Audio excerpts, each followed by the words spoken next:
Number 5 on this list is the Hay Adams Hotel. This hotel is located in Washington, D.C. and has quite the history to it. USA Today writes, quite possibly the most famous hotel in the capital, the Hay Adams has hosted many a politician, including the Obamas before inauguration. In 1884, best friends John Hay, Abraham Lincoln's private secretary and later a Secretary of State, and Henry Adams, the author and descendant of John Quincy, built their homes on the plot of land where the hotel now sits. In 1927, 9 years after Adams' death, the houses were razed and replaced by the hotel that stands today. Adams' wife, Marion Hooper Adams, killed herself on the site in 1885, and her spirit reportedly haunts the hotel. Guests and staff say they can hear a woman crying softly, disembodied voices, and doors opening and closing on their own. What is it about hotels and people taking their own lives? It feels like so many hotels are haunted because someone left the world far too early, and usually it was their decision to do so. Marion Hooper Adams is no exception, and she has made this hotel a very inhospitable place to stay. Sometimes you hear the faint cries of a creature or spirit and they go away,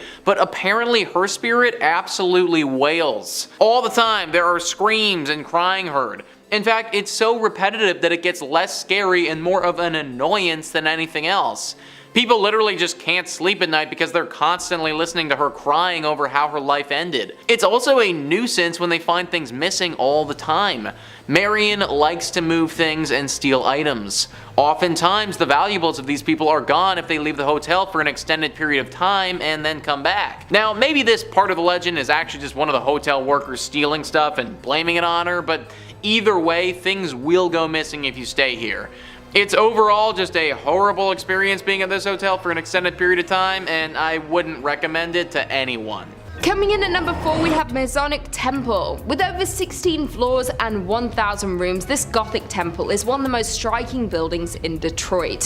Furthermore, this is the largest Masonic temple in the world. According to rumors, there are hidden passageways, rooms, and staircases, so be careful as you might get lost quite quickly within the walls of this temple. The most famous urban myth associated with the temple is that of the architect George D. Mason. Legend has it that Mason went bankrupt funding the construction of the temple. He was going through financial difficulties and was very close to foreclosure. Due to this stress, George D. jumped to his death from the roof. This story will back up the fact that many reports of a ghost climbing the steps to the roof of the building as if stuck in a loop of his darkest moment. Even scarier, additionally, guards frequently find the door to the roof unlocked, even when it was just checked moments earlier. Additionally, the temple has various cold spots and doors are reported to close suddenly. One of the roof doors is said to swing open just moments after it is locked by a watchman. Many people report the feeling of being watched while inside of the building. Coming in at number 3, we have Doy Hotel. The Doy family has owned and operated the hotel since it opened in the 1920s. The Doy men were and remain the business managers. However, as the current owner Jim Doy tells it, it was the Doy women who were the heart and soul of the business. The hotel has a colourful history. During Prohibition, it was a speakeasy, a place for backroom gambling and adult entertainment. It was also a meeting place for the Mafia and Purple Gang. Here, they worked out their differences. In 1938, the hotel was the site of one of the Michigan's most notorious murders. Isaiah Lebo, former Purple Gang attorney turned Purple Gang businessman, was murdered in the bar. He was shot by his cousin and business partner Jack Livingston and sadly passed away. Ever since, there have been numerous hauntings. Some believe it's Lebo who haunts the ground or grandmother Helen Doherty who passed away at the hotel. But there is one thing for sure, and it's the many ghost stories that are now associated with the hotel. Guests, visitors, investigators, employees, and the owners have all had some kind of paranormal experience at the hotel, which includes perfume scent wafting through occasionally, loud knocking, bedroom doors open and close by themselves, and dark apparitions and shadowy figures have been spotted anywhere from the lobby to the top floor. Also, the spirits of other murder victims roam the halls, lobbies, and rooms. While some can be seen, others prefer to just make noise. Coming in at number 2, we have Michigan's first state prison. Established in 1838, Michigan's first state prison remained in operation through 1934. The prison served as the nucleus for the city as it spanned some 20 acres. Over the years, it relocated and at one point became the largest walled prison in the world with around 6,000 inmates. In 1952, in response to poor medical care, brutality from the guards, and bad food, 2 maximum security prisoners took hold of a guard and used his keys to release other inmates. A days-long riot ensued, resulting in 9 guards being held hostage. Additionally, the riot resulted in the deaths of several inmates and guards before it was extinguished by the National Guard. The inmates fought for and won a list of 11 demands for reform. Today, the old prison has become the Armory Arts Village, a residence and studio for local artisans. Apartments are very contemporary and halls are covered with artwork. In spite of its modern renovations and freshly painted walls, though, rumors persist of its haunting. Visitors, workers, and artists of the space claim some prisoners and guards still haunt their former home. Residual sounds of riots are also frequently reported due to the prison's history of such occurrences. Judy Krasnow, an employee at the renovated Arts Village, hosts daytime historic tours of the prison, so a visitor can see the hauntings for themselves. She is also a resident of the prison and lives on site. She has confessed she believes her apartment, which was once a series of prison cells, has ghosts. Furthermore, Judy is not the only resident who believes that. Even though the upper floors have undergone renovations, the underground section that holds solitary confinement remains structurally intact.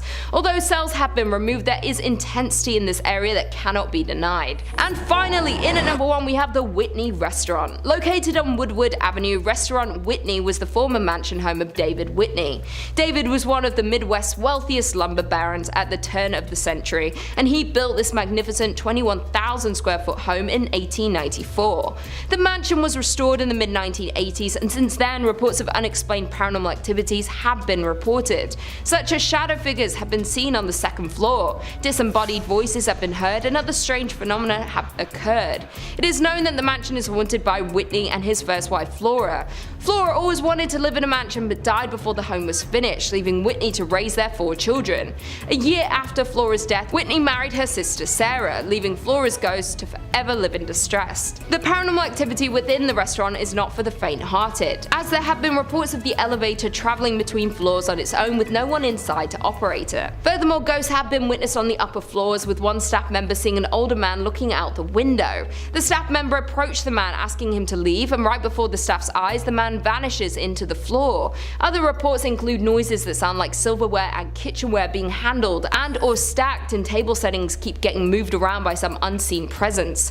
The outhouse is said to be the most haunted part of the property. It was originally built for Whitney's slaves and has been largely untouched for years, mostly due to the fear of paranormal. Inside the outhouse is a dining table that is set for the afternoon tea and has been untouched for as long as anyone can remember. Today it is still perfectly set but covered in a thick layer of dust, adding to the ghostly atmosphere. The outhouse has no electricity, so sits in the darkness at night. A tour guide who once worked at the Whitney insisted that the building was haunted for his experiences working there. The worker claims a group of dolls vanished from a room inside the building. Also, the worker has reported hearing his name being called from an empty area of the building. The Whitney Mansion is an elegant and beautiful property but has high body counts, a haunting history, and plenty of supernatural sightings still happening today. Coming in at number 5 we have South Manatee Island in Leland. South Manatee Island is part of an island chain in Lake Michigan that extends north to the Straits of Mackinac. The only public access is by ferry from Leland, Michigan. The island consists of a ridge of tilted layers of limestone buried under a blanket of glacial debris. 16 miles offshore from the Lilano Peninsula, featuring 300-foot sand dunes, deserted shoreline, and empty campground, it's about as terrestrially creepy as you can get in Michigan. In the 1800s, the island became a popular harbor for ships traversing the newly built Erie Canal into the Great Lakes and on to Chicago. One local legend surrounds a ship full of passengers stricken with cholera stopped at South Manatee, where sailors buried their victims in a mass grave, some of them still alive at the time. Soon after this incident, the first appearance of ghosts and hauntings began. The mass grave is believed to be near the old cemetery just north of the Bay campground. This is also near where the old dock used to be located. Additionally, the passage between mainland Michigan and Manatee is one of the deadliest sections of Lake Michigan. Michigan. This is due to a sudden weather change, creating a navigational hazard, causing over 50 known shipwrecks. Traffic was quite busy here during the late 1800s, and there were frequent accidents where ships would literally run into each other. Off the coast of the island lies the shipwreck of the SS Francisco Morazan, where rumors say a young island boy died after trying to explore on his own. There are also 2 cemeteries on the island and an ancient cedar forest where voices are said to be heard. The haunting of this island is so bad it has driven park rangers to go mad and demand to be taken off the island. One ranger even confessed to hearing voices, footsteps, and slamming of doors inside buildings that were otherwise unoccupied. Number 4 on this list is Hotel Provincial. Located in New Orleans, this hotel is teeming with paranormal energy. USA Today says the 2-story Hotel Provincial with 94 rooms in the historic French Quarter is a retreat into old New Orleans. Like many New Orleans properties, it also claims to be a popular paranormal activity hub. Like other area hotels, the property acted as a medical facility for wounded Confederate soldiers and is said to still possess their spirits. From distressed soldiers and operating doctors to pools of blood, guests have reported it all. If actually staying at the property seems too spooky, it's also a stop on many walking ghost tours of the city as well. Pools of blood, guys. Literal pools of blood. Just imagine walking into your hotel room after a long day of doing stuff, getting into your PJs, moving the comforter over to your bed to slip in, and then seeing a bunch of blood just ooze out. This has actually happened to people before. That would absolutely scar me for life if something like that ever went down. Not to mention people actually getting physically scarred when they come here. People have reported getting attacked by unknown paranormal entities while staying here, waking up to a spirit completely ravaging them and having no idea how or why it's happening. This is not the type of hotel that you want to stay at, and you will literally risk your safety if you do. Number 3 on this list is the Feiser Hotel. This one has been around for a while and has got a lot of people scared who've stayed here.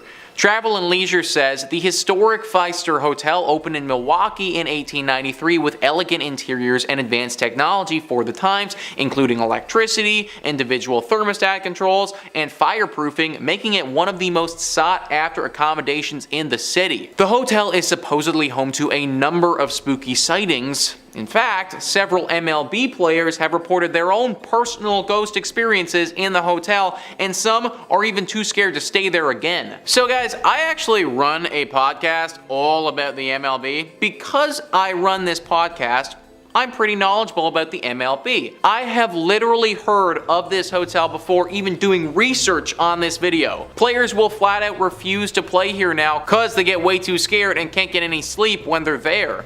Then obviously when they play their game the next day, they suck because they just spent the entire night basically fending for their lives in this haunted hotel. It's really too bad that it has to be this way because this is apparently one of the nicer hotels in Milwaukee. It's definitely one of the oldest, and back then it was the best place to stay if you wanted a luxurious night. Hopefully the ghosts that reside here eventually leave and we can all enjoy it once again without getting completely haunted. Number 2 on this list is the Emily Morgan Hotel. The Emily Morgan Hotel is located in Texas and is probably the most haunted in that entire state. It wasn't always the lovely and renovated hotel that it is today. Prior to this being a beautiful place to stay, this was actually a hospital and a place for doctors to stay. Obviously, during that period, it saw a lot of illness and death, and that has tainted the space. But believe it or not though, this isn't the only set of tragedies that this location has seen. Before it was a hospital, before it was anything at all, on this very site where the hotel currently sits was the Battle of the Alamo. The Battle of the Alamo was one of the most critical battles in the Texas Revolution. The battle lasted for 13 brutal days in 1836. It was between the Mexican soldiers and the Texan soldiers. The Mexican soldiers won out and killed every single one of the Texan soldiers who were there defending their fort. This battle is one of the most famous in American history for how horrible and brutal it was. It's no wonder that the land here is haunted and will infect basically anything that's built here. It also doesn't help when the hotel used to be a hospital which saw its fair share of horrible things too. Nowadays, this hotel has a whole cast of paranormal characters. Soldiers from back in the day have been spotted roaming around the halls, and patients and doctors as well. There have even been a few occasions where people have reported having visions of being on the battlefield as if they were transported there. Definitely not the spot to be staying on your vacay to Texas. And finally, number 1 on this list is La Fonda on the Plaza. This is a hotel located in New Mexico that has been host to plenty of tragedies. Travel and Leisure says this beautiful Santa Fe, New Mexico hotel has an incredibly rich history. Since 1609, a number of inns have been located on this very site, but a handful of events may be the cause of continued hauntings. According to the National Trust for Historic Preservation, the ghosts of a judge shot in the lobby, a businessman who gambled everything away at the hotel before jumping down a well, and a bride killed on her wedding night are just a few of the spirits that you may come across during your stay here. That's 3 spirits too many for me, guys. Whenever situations like this arise, I start to question things. What I mean is that, isn't this a little bit odd that 3 totally separate, completely different tragic events all took place right here at different times?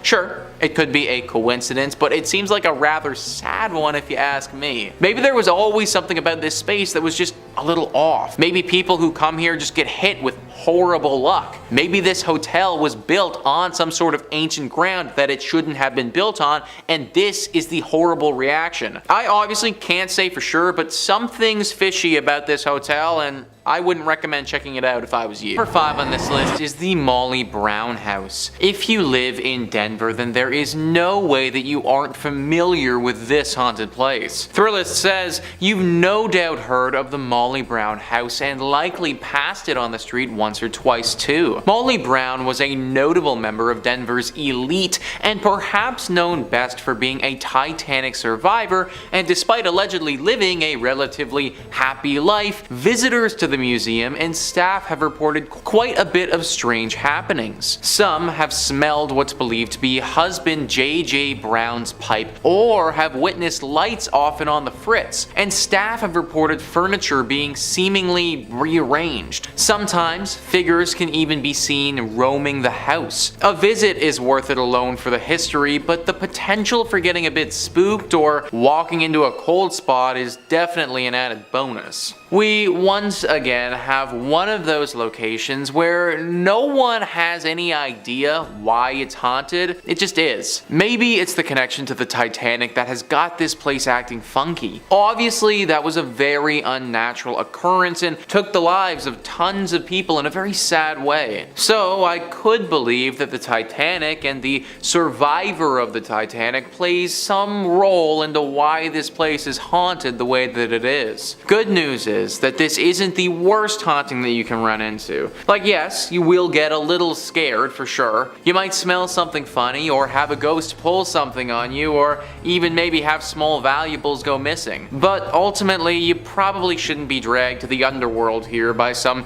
shadow demon or anything like that. So I guess if you were to visit any place on this list, then this one wouldn't be the worst. Just be prepared for what's coming, because if you aren't, then it could leave you with some serious mental trauma. Number 4 on this list is Phantom Canyon Road. You need to be very careful on this road because there is a good chance you could suffer a serious crash if you aren't. Thrillist says a haunted road is one thing, but a haunted road in Colorado means you're likely on the edge of a mountain and at some serious elevation. Phantom Canyon Road is a detour off the Gold Belt Tour byway connecting Cripple Creek and Florence, and was originally the railroad for that route. As you drive along, you can clearly see the ghost towns of Wilbur, Adelaide, and Glenbrook, and legend has it that the reason for Phantom Canyon's name is credited to sightings of a man wearing a prison uniform walking along the tracks in the 1890s. The man supposedly had been executed at the Colorado State Penitentiary a few days earlier. So yeah guys, you better have your wits about you, because if you don't, this ghost might come out and startle the crap out of you, and then the next thing you know, you're gonna be face deep into a tree somewhere. It also just adds to the horror ambiance that you're driving past several ghost towns along the way. Like, of course, they just had to be on the side of the road as you're also getting stalked by this ghost prisoner. No one really knows what this prisoner wants with you, but let's face it, I can't imagine it's good. My dude was executed back in the day, so for one, what he did was probably pretty bad to warrant a punishment like that, and then secondly, he literally got executed, and I can only guess that his ghost probably isn't too pleased about that. Y'all need to be especially careful if you're driving down this road, because at any point this guy could pop out. Number 3 on this list is Central City Masonic Cemetery. Of course we had to have a cemetery on this list. No haunted place list would be complete without at least one of them. Thrillist says, founded as a mining town in the late 1800s, Central City is now known as a destination for those looking to head to the hills for a gambling fix in the casinos that now dot the area. But one thing hasn't changed. The woman in black who twice a year appears in this hilltop cemetery above the town. Known as the Columbine Lady, she comes to visit the grave of John Cameron, a prominent former resident of Central City who died in 1884. Some believe she is his fiancée, appearing to leave flowers for her lost love on November 1st, the anniversary of Cameron's death, and April 5th, a date for which the significance remains a mystery, much like the woman herself. This place is safe to go to if, of course, you do not go during these times. She's been coming for a long time, and anyone who tried to interfere with her has had to pay the price. Now, people kind of suspect that she was in a relationship with John Cameron, but there's also another theory. Many people think that John actually wronged her in his life, and that this woman in black comes twice a year to double check that John is still dead and hasn't come back to life by some means. Pretty scary tale for sure, one that you probably don't want to get involved with. Number 2 on this list is the Broadmoor. Located in Colorado Springs, this hotel would be freaking awesome if it wasn't so haunted. Thrillist says this sprawling 5-star hotel has a lot to offer for anyone seeking a relaxing and indulgent getaway. But along with the golf course, spa, and nearby zoo, there's one feature you won't find in any brochure. Staff and guests alike have reported the presence of a woman, often in the penthouse where Julia Penrose, co-founder of the property, once lived. While not confirmed, Penrose's death is said to have been surrounded by a strange occurrence in which she went missing and was later found, confused and shaking in the woods nearby with no memory of how she got there. She passed away a week later, and perhaps her spirit remains, watching over the property and seeking answers about her own mysterious death. Now I am wondering, man, how did Penrose die? Like, this whole story feels like a movie or something like that. I truly think somebody needs to get in here and investigate what the heck happened here. Because, like, should we be scared of the region because this is gonna happen again? Was Julia doing something specific before she disappeared, and should we avoid doing that thing? There are just so many questions that need to be answered here, and sadly I can't do it from the comfort of Toronto. That being said, I'm also not trying to end up like Julia, and therefore will be leaving this job to somebody far more qualified. And finally, number 1 on this list is the Highlands Ranch Mansion. A truly picturesque mansion, one that's been standing for over 100 years and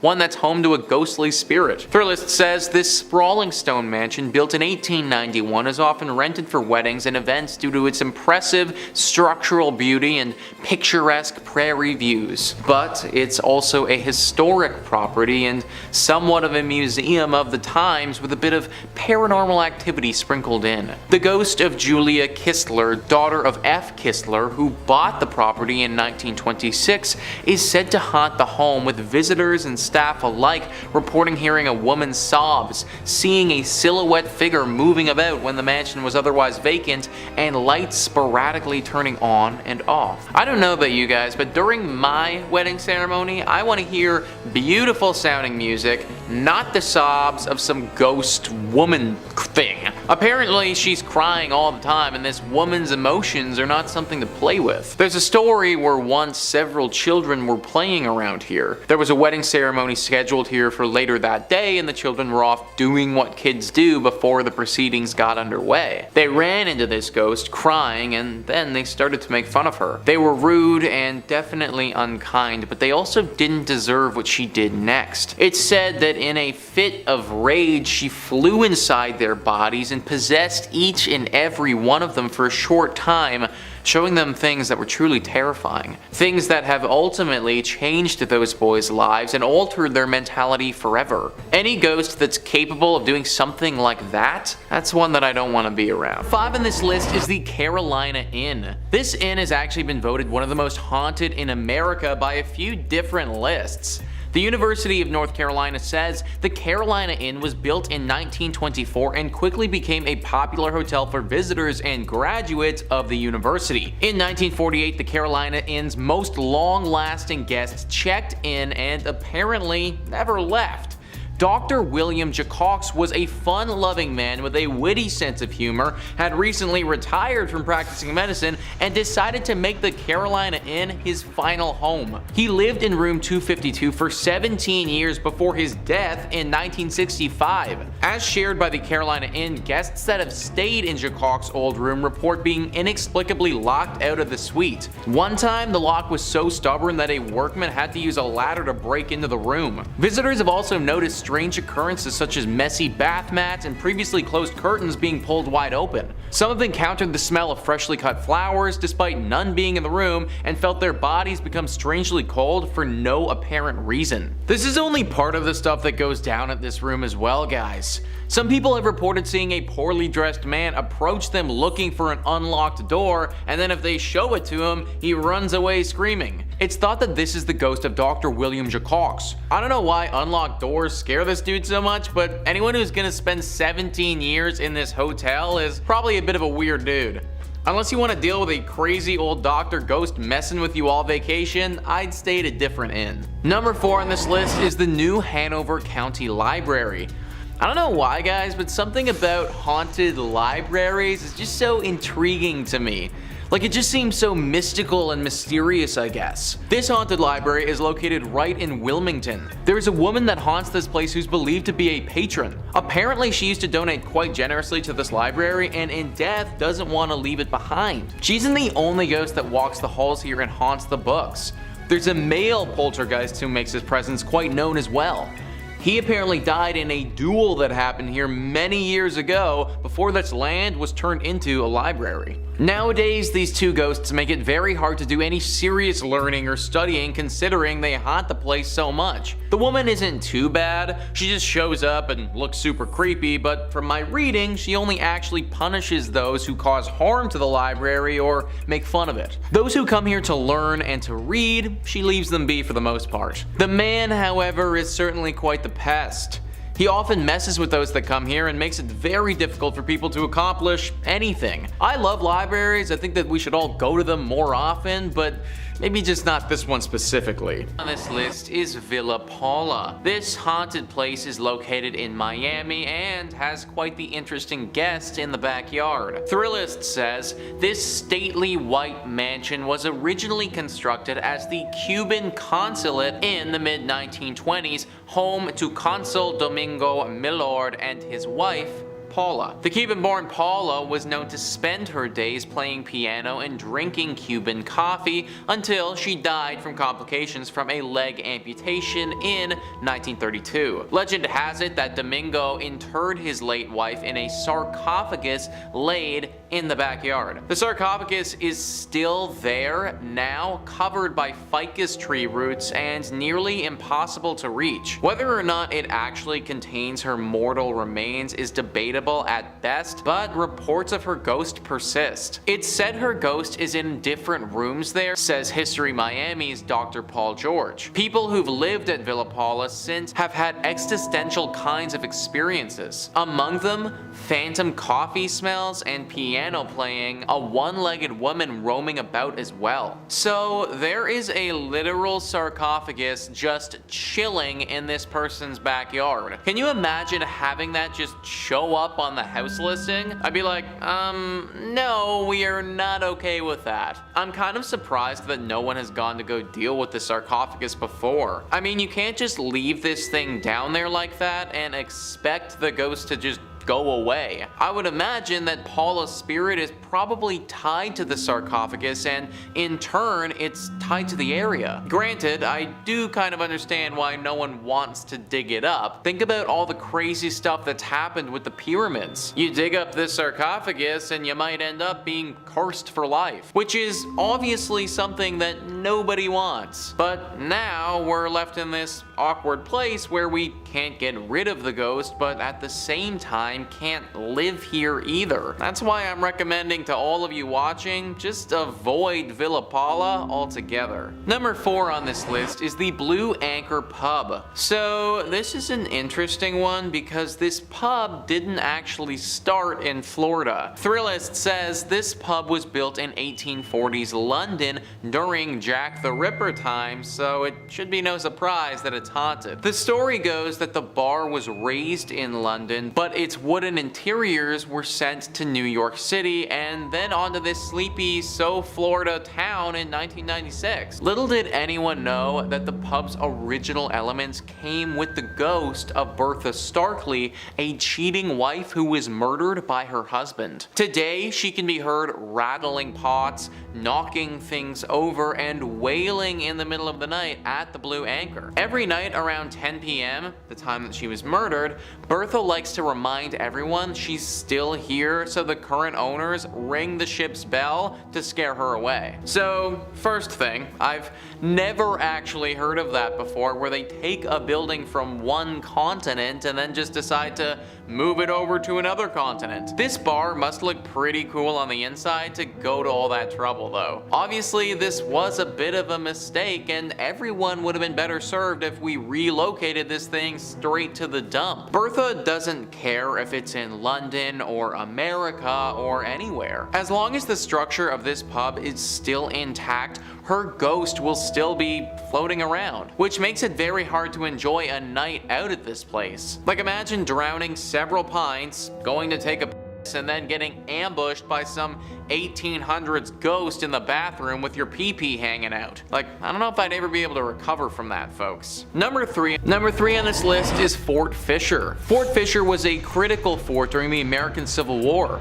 It was used by the Confederate Army and was pretty instrumental for them from 1861 to 1865. This fort was used to protect an important trade post there that the Army needed. They defended this place for those 4 years, but then in 1865, the Union Army came in and was finally able to capture it. This battle was a very bloody one and was actually huge for the Union Army and the overall scope of the war. Apparently there was a lot of death at this fort, and that death, it's never really gone away. Now this fort is teeming with paranormal activity. Visitors will often report hearing gunshots coming from thin air.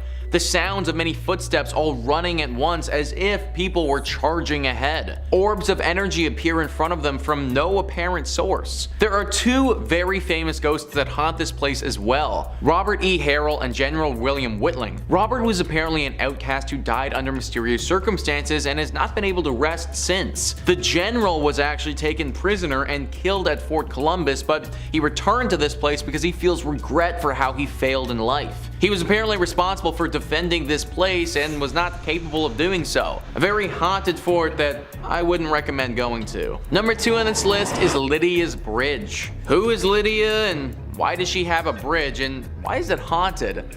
Well, Lydia is quite the famous ghost. This is a true ghost. Like when you think of a ghost and a ghost story, this meets all the criteria for a good one. Spectrum Local News says people traveling between Jamestown and Greensboro on US Highway 70A said they've encountered the ghost of Lydia, a hitchhiker. If she's picked up, she gets into the car and vanishes before she reaches the requested destination. Various versions of the Lydia legend have been passed along over the years, and there are apparently 11 different versions of the story that are set in North Carolina. It's common for folks to go ghost hunting for Lydia near the bridge. In the book Looking for Lydia, historians Michael Reniger and Amy Greer cite the 1923 death of Annie C. Johnson as the real-life Lydia who died after a car flipped in 1920. That is a story with some history, man. Literally since the 1920s this has been going on, and there are 11 different versions of the story. A story like this isn't just made up. It's not just something that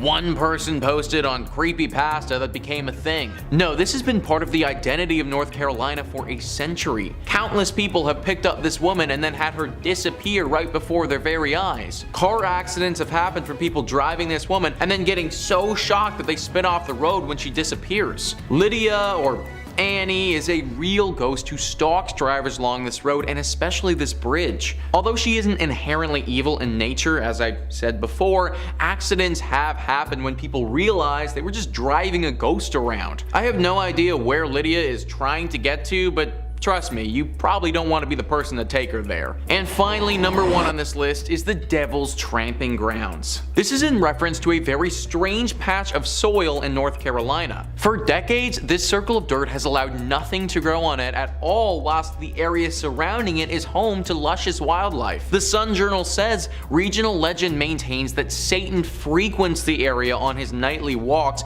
pacing the circle as he contemplates his nefarious deeds. Normal vegetation surrounds the circle, but only a wiry grass grows inside it, and no plant life of any kind can be found on the path itself. Visitors have also claimed to see red glowing eyes in the circle. Now, there could be any number of reasons for why nothing is growing on this patch of dirt. Simply because an area of land cannot grow wildlife doesn't automatically mean the devil himself has anything to do with it. But throw in the fact that there are 2 red glowing eyes there, plus a few other creepy occurrences, and we might just have something demonic afoot. Locals have reported putting objects in the center of the circle, then coming back a little while later and having those same items moved outside the circle, as if someone or something did this deliberately. The thinking is that this circle is a place used by the devil to dance or to perform rituals that we don't understand. Having things inside his circle of death doesn't make for a great dancing spot or sacrificial zone,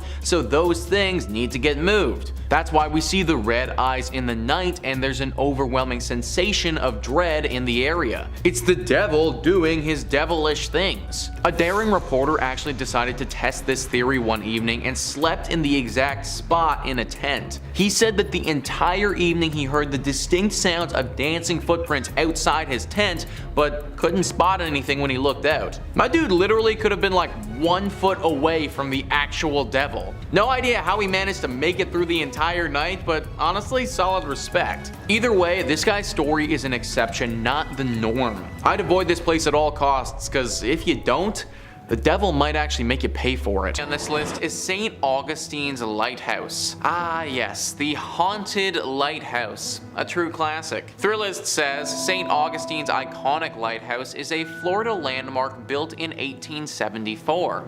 But climb up its 219 steps, and it's not just the views that will take your breath away. First, there's the ghost of Joseph Andrew, the original lighthouse keeper who fell to his death while painting the 165-foot tower. Then there are the Pity's 2 daughters who were playing with a building cart when it broke loose and slid into the nearby bay, drowning them both. While the girls giggle and run up and down the lighthouse steps, Joseph has been reported smoking cigars at the top of the lighthouse, keeping watch over his forever home. You know guys, if I had to be a ghost, then being Joseph wouldn't be the worst. I get to look out at the pretty scenery at the top of my lighthouse where hardly anyone bothers me, and I get to smoke cigars all day. Like, obviously I wouldn't want to be a ghost, but if I had to be, then this wouldn't be that bad. Either way, I'm not a ghost now. I am very much a human being, and if I want to stay a human being, then I recommend avoiding this place. It can obviously be very jarring to see 2 little ghost girls running around,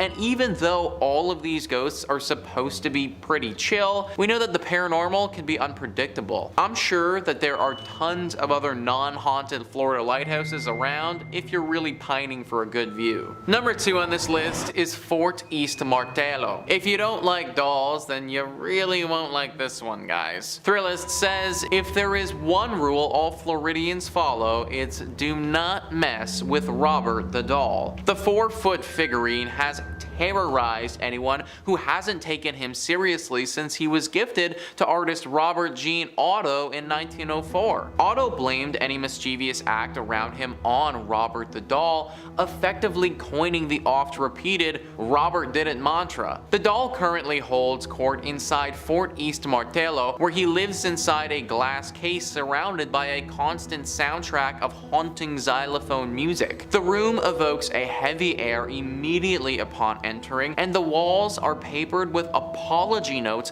from cocky tourists who've dared cross the world's most haunted plaything. Even the Prince of Darkness himself, Ozzy Osbourne, felt Robert's wrath when he suffered a series of health mishaps shortly after dissing the doll on his reality show. I don't like dolls, folks, especially the haunted variety, so this entry obviously had to make the list. Clearly it curses you after you see it because people literally have to come back here and ask for its forgiveness. I don't know if the notes work or not, but I guess that's all you can do when you're dealing with a haunted doll. Hopefully this doll can just chill out and stop haunting people, but in the meantime, I just flat out avoid going to this place in Florida altogether. And number 1 on this list is Casa Monica Resort and Spa. It really sucks that this place is so haunted because it's truly beautiful. Thrillist says St. Augustine's fanciest hotel is also its most haunted. In fact, this 5-star Mediterranean revival haunt is a hotbed of spectral activity. Children are heard running along the 4th floor, but no one is there. The radio in the Ponce de Leon suite randomly comes on, but no one's there. Guests of room 411 wake up to people staring at them, but no one's there. But it's the 3-story Flagler suite high in the tower that's most haunted. Maids have seen a child's handprint appear on the 1st floor bathroom mirror, and after knocking, one heard a man say, "We've been expecting you," from an empty bedroom. Its spookiest claim to fame, however, is the male ghost staring out of the top tower window. He's believed to be the ghost of one of 2 people, either Franklin Smith, the architect who built the hotel, or Henry Flagler, the man who purchased it. I personally don't care if it's the architect, the man who purchased it, or God. Anyone who says, "I've been waiting for you" as I enter an empty bedroom, it's not the type of individual I want to be around. Also, where are these children coming from and what are those sounds? Okay, so you want to tell me a scary story where the architect of the building fell in love with his work and then when he died, his ghost stayed here. Alright, fine, I can buy that, I can believe that, but like, what are the children doing here? What do they have to do with this place and the architect? Maybe this is just one of those spots where it doesn't matter what happened here, it doesn't matter what will happen here in the future, it's just always destined to be haunted. At number 5, the Mission of San Miguel, 1610. The birthplace and historic site, the original San Miguel Church was most likely built shortly after the founding of Santa Fe in 1610 and is claimed to have been the first ever church built in America. Churches are already creaky and creepy, then this is the oldest one in the States?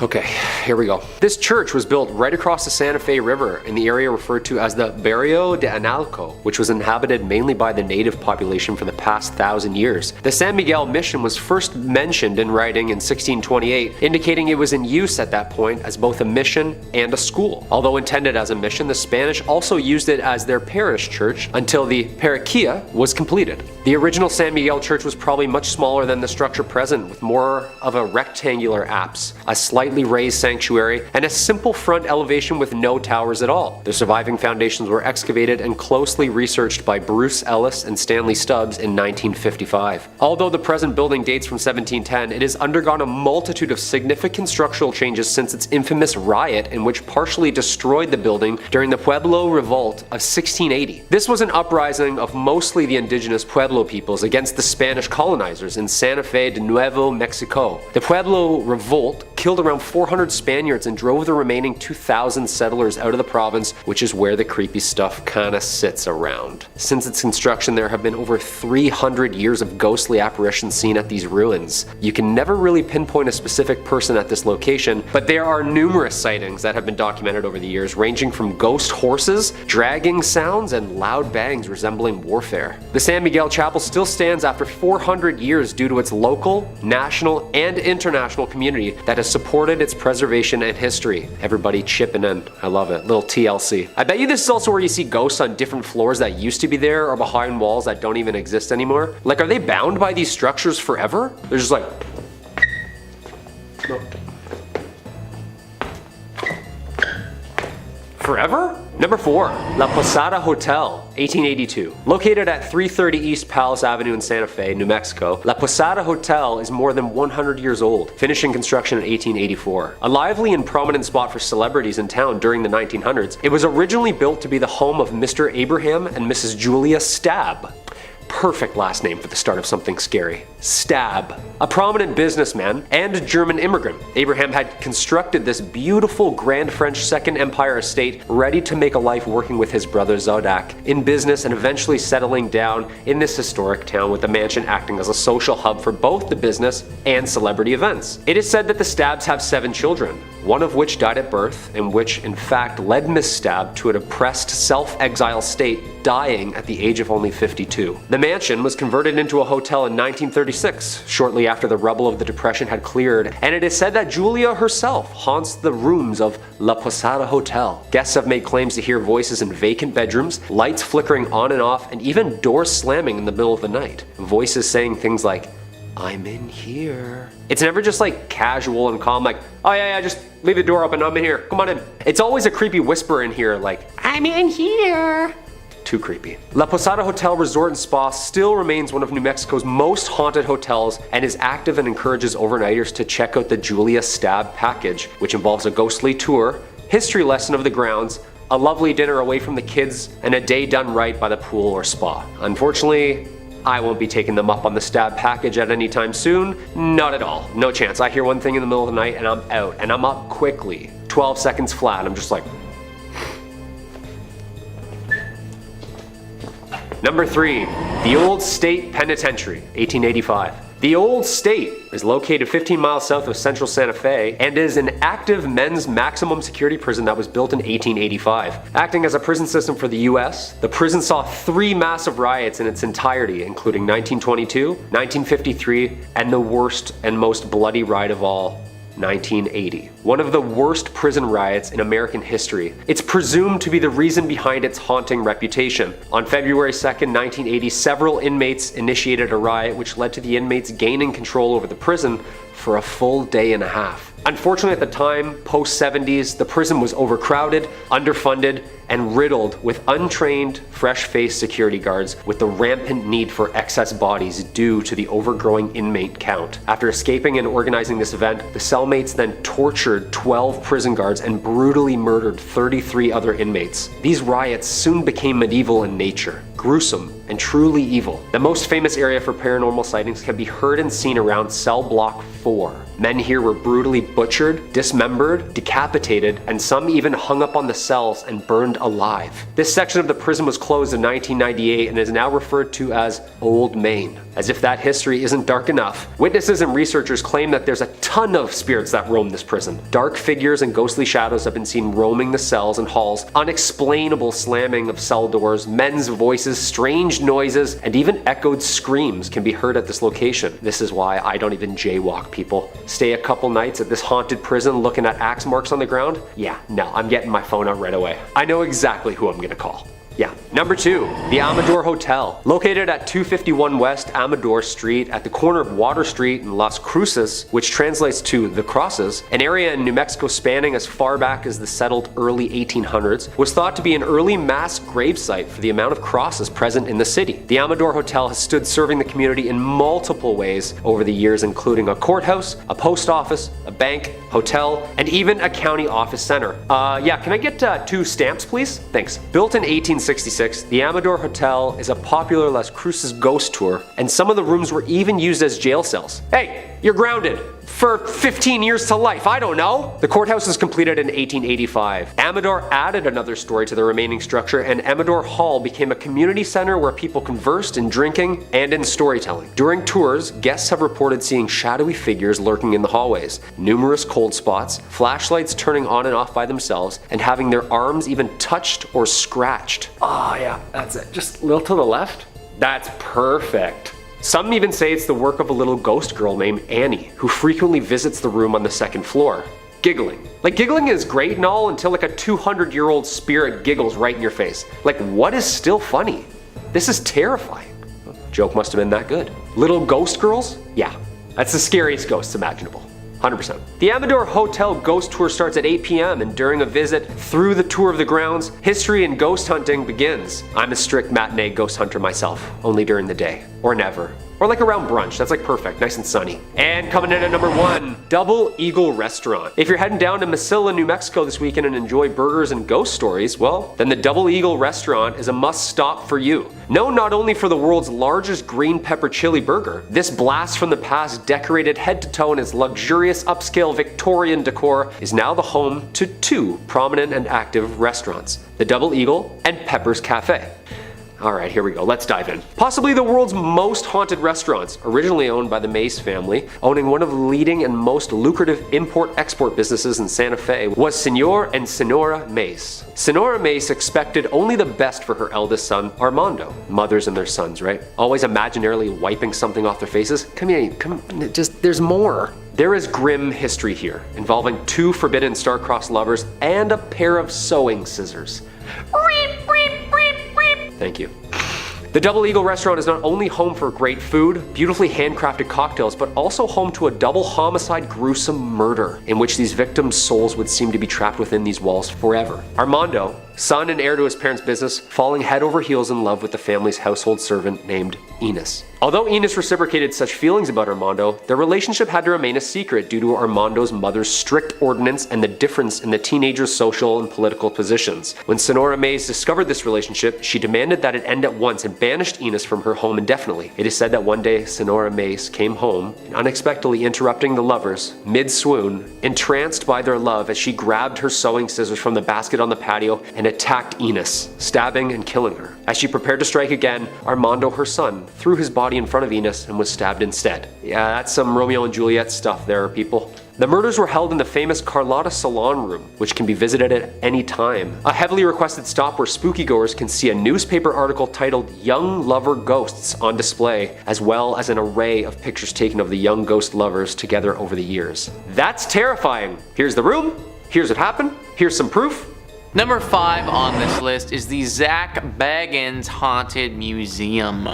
Most haunted museums, or anything like that, are all kind of phony and corny. This one though, this isn't for the faint of heart. Thrillist says when Zack Beggins opened the Haunted Museum in Las Vegas, he did his homework and picked the creepiest place possible. The attraction is inside an old Victorian home that dates back to 1938. It was owned by a family haunted by a child who died due to surgical complications. Later, when the home was vacant, intruders broke in and held satanic rituals in the basement. Adult actress Jenna Jameson actually grew up in the house and swears the stories are true, but doesn't like to talk about it too much. Today, you can take a guided tour of the Haunted Museum, frequently used as a filming location for Beggins' ghost adventures on the Travel Channel and Discovery Plus. The museum packs a lot into one visit with more than 30 rooms. Things start off relatively tame with a look at spooky artifacts and a gambling parlor and a closet full of creepy dolls. But the pace picks up with exhibits dedicated to notorious serial killers, an up-close look at a Volkswagen van used as a death machine by Jack Kevorkian, and a haunted hallway of killer clowns. It's best not to give away too many spoilers, but at one point you'll face an item described as the most haunted object in the whole world. You will even get to explore the basement at some point, which many people believe to still be extremely haunted. You gotta wonder why the heck so many horrible things happened here.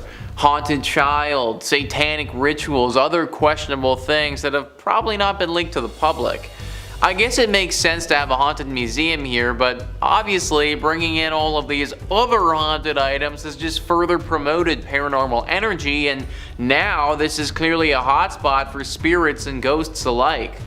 Only go to this museum if you can handle a good scare. Number 4 on this list is RIight Ghost Town. This abandoned town is full of scary spirits, ghouls, and maybe a lot more. Thrillist says, take a short road trip out of Las Vegas and spend the afternoon exploring the ruins of RIight, one of the most compelling ghost towns in the country. A hub of mining activity during the gold rush, the town was quickly abandoned when the boom went bust following the panic of 1907. Wander around and you'll see the scattered remains of a bank, jail, and train depot. The landscape looks more like a nuclear war zone than a ghost town, but just as sinister and perhaps still home to the spirits who once lived there many years ago. We have talked a ton about ghost towns on this channel before. Something about ghost towns seems to attract spirits. Maybe like the sudden absence of people leaves a void that these spirits seem to want to fill. It also doesn't help the situation when you have people doing some very questionable things at these ghost towns. Considering they are totally abandoned and out of the way, ghost towns make for some pretty good places to have some covert meetings and deals go down. This one in Las Vegas, it's no different. Apparently a decent amount of criminal activity happens around here, with a lot of drug deals taking place here. Every now and again these deals can go sour, and usually that leaves a body. Murder and a gang presence aren't great things to sprinkle in when a town is already dealing with paranormal activity. For safety purposes, I recommend staying away from this town at all costs. Number 3 on this list is Westgate. So I am actually breaking the rules with this one a little bit because I think that you should definitely visit this place if you have the money. Thrillist says, some Las Vegas residencies never quite end. Elvis Presley redefined what it meant to be a superstar entertainer in this town, with more than 600 shows over 7 years at the International Hotel, which became the Las Vegas Hilton and is now the Westgate. The property continues to honor the king with a statue in the hotel lobby. Although Elvis passed away in Memphis, some believe his soul remains in Vegas, with his ghost haunting the Westgate International Theater and a lavish rooftop villa the singer called home whenever he was in town. It's not cheap, but you can book the penthouse yourself.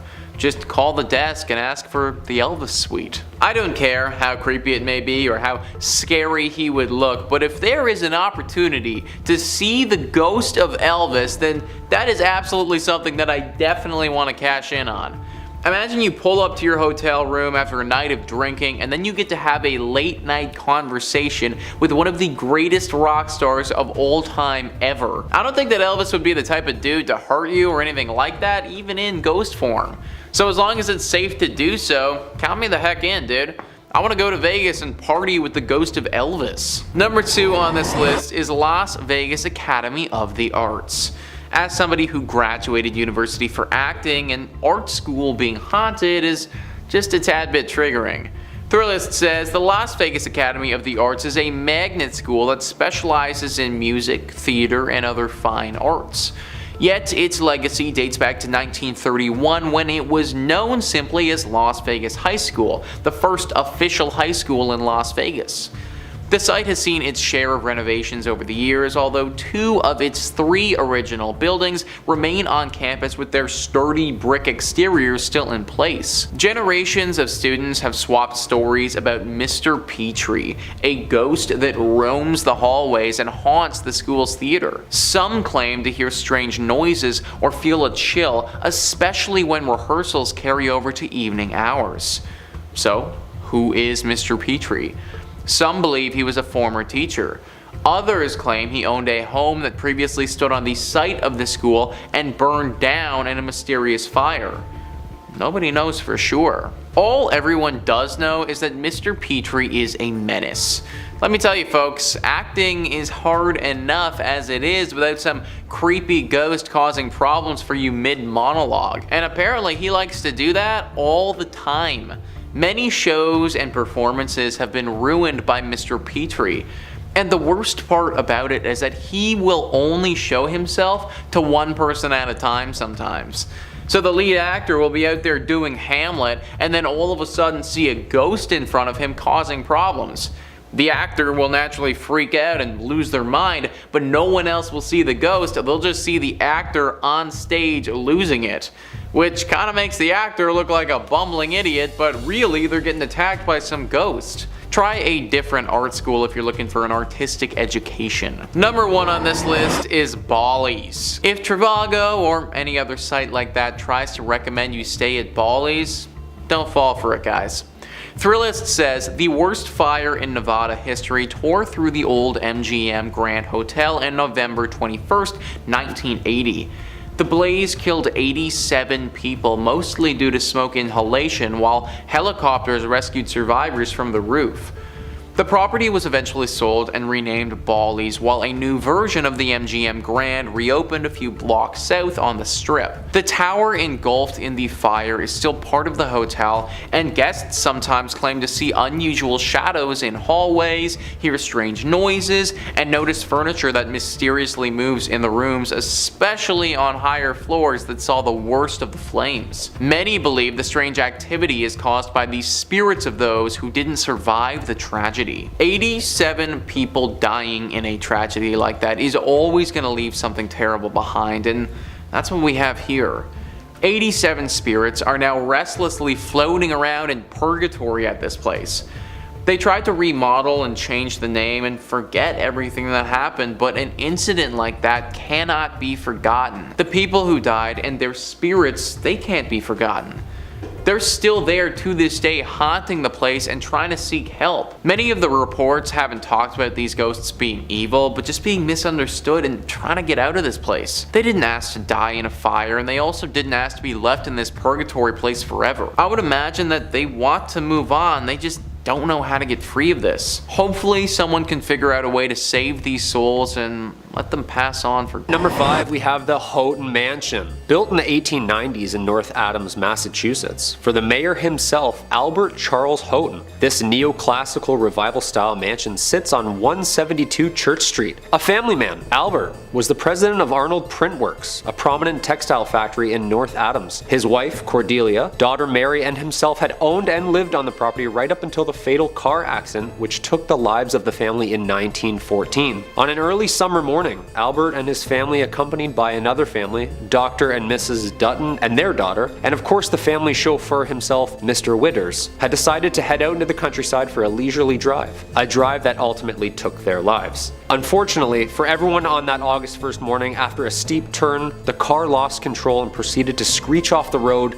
resulting in a rolling fatal wreck. All the women in this tragedy losing their lives, with the men barely surviving from the multitude of injuries. On August 11th, just 10 days after the accident, without his wife and daughter, Albert mysteriously died in the home from what doctors think was a broken heart. It is said that 3 ghosts haunt the Houghton Mansion, including Albert himself, Albert's daughter Mary, and the driver, Mr. Witters. The mansion remained with the Houghton family until 1926, when Albert's daughter Florence and her husband sold the building to the Freemasons. This is when the spookiness really started happening. Through its multitude of use throughout the years, additions to this historic site were added on by the Masons, using it for ritual and spiritual purposes, making this story even weirder. Over the years, there have been countless paranormal witnesses claiming that the ghosts roaming the halls of the basement. Mr. Witters himself, guilt-ridden with the responsibility of the crash, and Mr. Witters took his own life shortly after returning home with injuries, and residents that have stayed at the site have claimed that the manly figure aimlessly rummaging through the basement is the driver himself. Among these claims have another spirit lurking in Mary's bedroom. It is said that overnighters have witnessed multiple bright lights and auras flying around the bedroom in the middle of the night. I wouldn't even step foot into this house, let alone set up camp and spend the night. No way. The Houghton Mansion remains a tourist attraction and hotspot for paranormal goers worldwide, and to this day is one of the most haunted and mysterious sites in all of Massachusetts. Number 4. The Hoosick Tunnel. The Hoosick Tunnel, from the Algonquin word place of stones and the Mohawk word forbidden, is a 4.75-mile active railroad tunnel in western Massachusetts that passes through the Hoosick Range, an extension of Vermont's Green Mountains, and runs from Deerfield River in the town of Florida to the city of North Adams. The construction began in 1815 and ending in 1875 with a budget of $2 million, at the time the largest tunnel ever constructed, and it was later the result of taking lives of over 200 men during its construction entirety, earning it the nickname from locals, the Bloody Pit. This haunted, barren, 5-mile, completely enclosed stretch was subject to multiple accidents and deaths over the years, giving the tunnel its haunting history and reputation of being cursed itself. With the word forbidden, did the Mohawks know something that the workers didn't? Essentially, this cold, underground, pitch-black hole became one of America's strangest grave sites, resulting in everything from mysterious gas leaks, dynamite explosions, roofs collapsing, and even mechanic failures resulting in a mass flood. For the past decades, there have been numerous paranormal activity witnesses who have documented strange events, from police officers to the freight conductors themselves. Some of the reports over the last 100 years included numerous farmers and wagons ending up in different areas of the railroad, missing hours of time. The farmers had claimed that when spending time around the railroad and its tracks, that memory and confusion would always set in. Some residents have claimed that they have even been chased out of the tunnel by an unexpected freight train chugging along aggressively through the tunnel like a bat out of hell, and then vanishing. Numerous ghostly figures resembling workers roam the dark tunnel, and if that isn't scary enough, some people, including hearing the echoes and screams of even the workers who were buried alive under the rock, still holding their tools, or even seeing ghostly figures in pumping chambers where numerous men tirelessly making rafts not to drown. The Hoosick Tunnel remains one of the most visited and haunted places, marking it just one of the sites you'll probably never find me at. Just in 2020, the tunnel was yet again subject to a mysterious collapse, resulting in months of repair. Yeah, I say stop fixing it and just let it be. Number 3. The USS Salem. Planes, trains, and automobiles. Well, almost. A big boat. The USS Salem, a heavy cruiser built for World War II in 1945, was originally built for action. Its bold, aggressive architecture was one of the last, as it was more of a bluff to its opponents than actually a hero of war. In May 1949, War Departments handed the Salem's helm to Captain J.C. Daniel himself. The ship was built and updated with what was then the latest military tech and weapons, and it was meant to strike fear in whomever or whatever was in her way. Although the ship wasn't used in any action during World War II, it acted as a flagship, training operation, and main purpose as a threat to the naval enemy. It wasn't until the USS Salem had responded to the 1953 Ionian earthquake, or also known as the Great Kefalonia earthquake, as it hit the southern Ionian islands of Greece on August 12th, devastating the entire area. The USS Salem landed on Greek shores and acted as an improvised hospital and morgue, giving it its famous name,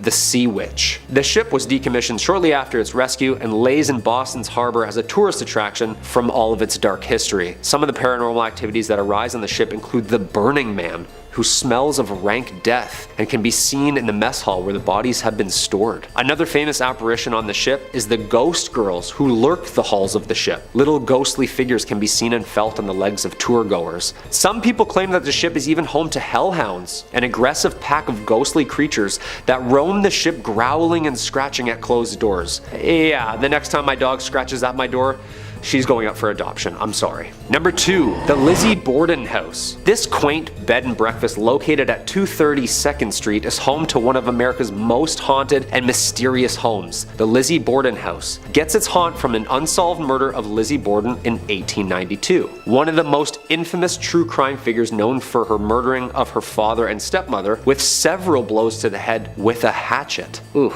ouch. Although acquitted, the killings remain unsolved to this day. This case earned notoriety, and much that the popular local children's rhyme had been linked to this death. Lizzie Borden took an axe and gave her mother 40 whacks. When she saw what she had done, she gave her father 41. That is horrible. On August 4th, 1892, Lizzie's stepmother of 27 was struck 19 times while her father Andrew was hit 11. Although Lizzie Borden was acquitted and found not guilty, the dark history draws in crowds every night for its nightly tour of the premises. The Lizzie Borden room, the infamous room where all of the murders took place, is the most requested and most popular for paranormal overnighters. And not only can you enjoy a lovely inclusive breakfast to yourself, but the nightly house tour, ghost tour, and ghost hunt attracts fans of horror every night of the year. Yeah, that's terrifying. And there's a jingle to it. I don't like that at all. And coming in at number 1, the Salem Witch Trials. We can't talk about haunted places in Massachusetts if we're not going to bring up the witch trials. And I'm not talking about Sabrina the Teenage Witches, or anything of cute of that nature. These famously documented witch trials need no introduction, and unfortunately lays way to one of the most horrific events based in truth. The site of mass hysteria and hangings of supposed witches took place here and occurred in colonial Massachusetts between 1692 and 1693. More than 200 people were accused of practicing witchcraft, or better known back then as the devil's magic, and 20 were ultimately executed. Eventually, the colony admitted the trials were a mistake and compensated the families of those convicted. Okay, yeah, sorry. I just thought when you sneezed, you didn't say bless you, so I already don't like you, so I figured you were a witch. I'm really sorry. Since then, the story of the trials has become famous in paranoia and injustice, and it continues to baffle researchers to this day. We all know the famous play written by American playwright Arthur Miller in 1953, The Crucible, depicting the mass hysteria and drama during these trials. This was the perfect time if you didn't like someone that a strategic and untimely sinister accusation led to the demise of thy neighbor. I saw Sarah Good with the devil. I saw Goody Osborne with the devil. Who else don't I like? I saw Bridget Bishop with the devil. Abigail. End of Act 1. Since the start of the trials and hysteria in North America, other European countries shortly followed with their own mass witch hunts, resulting in somewhere between 40,000 and 60,000 tried and executed for witchcraft. That's a lot of broomsticks. The Salem Witch Trials of Salem, Massachusetts is still one of the world's biggest hotspots for mystery and paranormal. Coming in at number 5, we have Hotel Park Central. Located on Central Avenue in Albuquerque, you'll find Hotel Park Central. The original building was constructed in 1924 and served as a hospital. It was then purchased in the 1980s and transformed into a mental health hospital. However, in 2010, a major renovation occurred with a $21 million investment, and it became the luxury hotel that we know today. The hauntings in this building date back to the time it served as a hospital. Patients would report seeing apparitions, hearing voices, seeing objects move, and feeling the presence of other beings when nobody was there. As well, when it was a mental hospital, it was known by patients and workers that on the top floor on the right wing, there is a ghost of a woman that likes to watch people in the hallways. Patients also reported having their bedsheets pulled off them in the middle of the night. Patients were not the only ones to experience things that couldn't be explained though. Staff of the hospital did too. They would often have the sensation of being watched, as well as hearing something whisper in their ear, the movement of objects, and a general sense of heaviness throughout the buildings. Today, many guests at the hotel report similar paranormal experiences, as many guests report feeling watched in the presence of unseen beings. They have also reported hearing voices and shuffling in the stairwells. Several guests have also seen a female apparition on the 3rd floor wing. A group of paranormal investigators were brought onto the scene of the hotel. The investigators were 3 team members who all experienced unexplained voices and whispering while close to the hotel. They also reported distinct coolness near their bodies and a sense of being watched. After reviewing their evidence, some of these experiences were captured on digital voice recorders. They also carried out the flashlight technique, an attempt at communication with the spirit that involves the answering of questions through the turning on and off of the flashlight. This was a success, with several responses captured on video. In at number 4, we have the St. James Hotel. Built in 1972 by Henry Lambert, the St. James Hotel was established. Found in Cimarron, New Mexico, the hotel is known to be one of the most haunted places in America. The St. James Hotel is said to remain host to several restless spirits. Both the owners and the hotel guests will tell you that many unexplained events haunt it. Several psychics have visited the hotel and specifically identified 3 spirits and many others who pass through to relive their experiences. The hotel's 2nd floor is the most active, with stories of cold spots and the smell of cigar smoke lingering lingering in the halls. A prior manager commented about the spirits that linger in the hotel and said, "You never see them, but you do feel and hear them." Another report from a former owner states that she walked into the dining room and saw a pleasant looking cowboy standing behind her in the mirror on the front of the bar. The spiritual activity of the hotel has been featured on the popular television show Unsolved Mysteries and A Current Affair. Room 18 at the hotel is kept locked because it houses the ghost of an ill-tempered Thomas James RIight, who lost his life at his door just after winning the rights to the hotel in a poker game. Having been injured from behind, RIight continued into the room and slowly met the end of his life. Because of the tragic accident that happened in room 18, it is known as one of the scariest and most haunted rooms. This can be seen with one former owner who said she was pushed down while in the room, and on another occasion saw a ball of angry orange light floating in the upper corner. The staff considers the room to be the most haunted, and people are rarely allowed to enter this room, much less sleep in it. Rumors abound that when the room was rented, several mysterious deaths occurred there. Other unknown entities are also said to roam the hotel, creating a host of paranormal activities. Staff report that items constantly fall off walls and shelves, and electrical equipment at the front desk behaves unpredictably. Others have reported cold spots throughout the historic inn, lights that seemingly turn on by themselves, feelings of being watched by unseen eyes, and cameras that cease to work inside the hotel, strangely returning to normal after leaving St. James. In at number 3 we have Kaimo Theatre. Built in 1927, this grand palace of a theatre certainly is a masterpiece of Pablo Deco fused with Art Deco. The creation of this beautiful southwestern style theatre was financed by a hard-working wealthy entrepreneur, Oreste Bacecci, who wanted to fulfill a lifelong dream of building a grand theatre which would rival other larger-than-life movie palaces that were springing up around the United States. A large fire in 1963 destroyed Kaimo Theatre's iconic stage and much of the building, prompting the Bacecci family to demolish it. In 1977, the same year, the theatre was listed on the National Register of Historic Places. The citizens of Albuquerque voted to purchase Kaimo Theatre at a steep discount. In return, the city of Albuquerque offered to fund the restoration of the landmark attraction. With the change of hands, local restoration experts were hired to restore Kaimo Theatre to its former glory. The hauntings of Kaimo Theatre can be traced back to a freak accident that happened in the late afternoon on August 2nd, 1951. Back then, hundreds of moviegoers were in Kaimo Theatre to catch the latest films. Without warning, a water heater located in the theatre's lobby exploded, sending scalding hot steam and plaster into the air. A total of 8 people were injured in the accident, including one person losing their life, Bobby Darnell. Since then, the theatre is said to be haunted by the ghost of Bobby. Performers and staff of Kaimo Theatre have all reported strange and unexplainable activities happening in the theatre.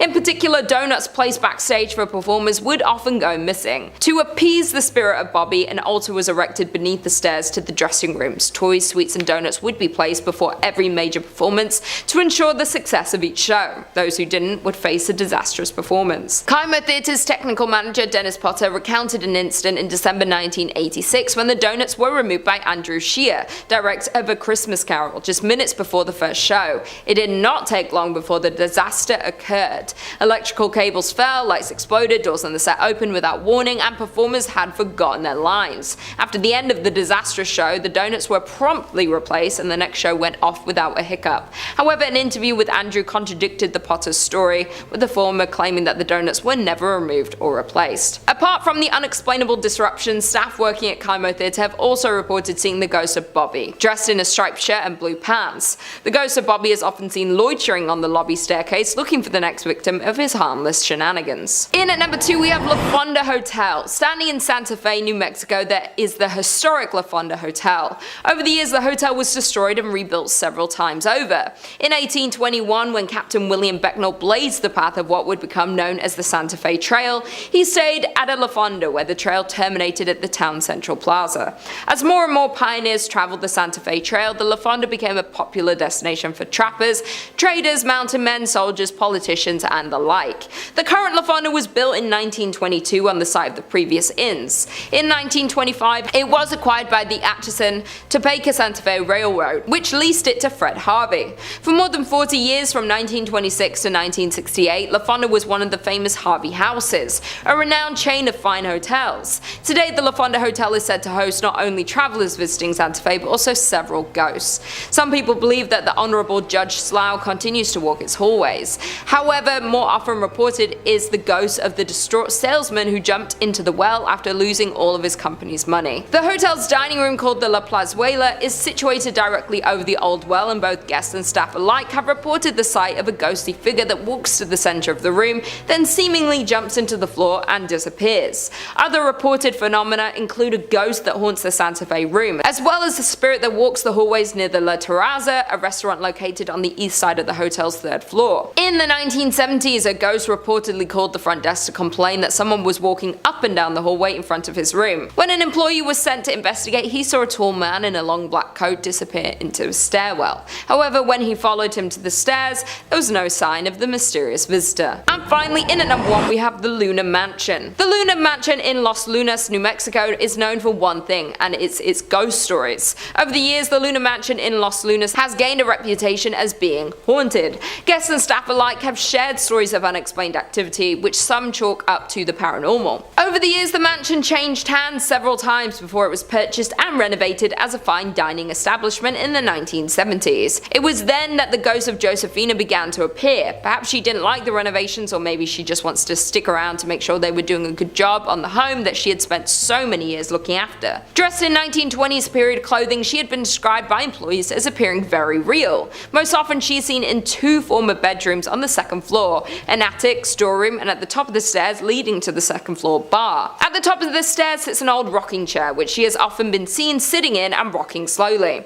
On one occasion, when an employee approached the ghost, she simply stood up and then slowly vanished. More often she is seen walking up and down the stairs, a habit that has been so commonplace that employees barely notice anymore. Where there's one spirit, others seem to follow, and more ghostly apparitions have been seen at the mansion. One of these is a former servant named Cruz, who was thought to have been a groundskeeper. Most often seen on the main level, he is said to be particularly friendly to women and children and likes to play practical jokes on the employees and patrons. On one occasion, he was seen sitting on a sofa as if waiting to be served. Dressed in vintage attire, the man was relaxing patiently when a waitress asked another staff member why he hadn't been served. In at number 5, we have Palmer House Hotel. This hotel is not only considered the most haunted place in Minnesota, but to some, it's considered the most haunted place in America. Located in Sauk Center, the hotel has been visited by paranormal activity investigators from across the country. Recently, the ghost hunter from the Travel Channel, Ghost Adventures, even investigated the hotel. A brothel that went by the name of the Sauk Center House occupied the current grounds of the Palmer Hotel, but the Sauk Center House burned down in 1900, and the Palmer was built in its place the following year. The Palmer Hotel was established in 1901 and is notorious for its permanent ghost residence. The most reported ghost in the hotel is named Lucy, who resides in room 17. Legend has it that Lucy was an adult worker that frequented the past building of the Sauk Center House. Though Lucy endured a terrible accident of losing her life at the hands of one of her clients. Even though this happened in the building, the Palmer Hotel can't seem to get rid of the spirit of Lucy. The ghost of Lucy is said to dislike men by slamming the room door of male guests. Some reports her slamming the room door so hard it rattles the artwork on the wall and aggressively drops the temperature. During a recent investigation, a Chicago ghost hunting outfit allegedly recorded a temperature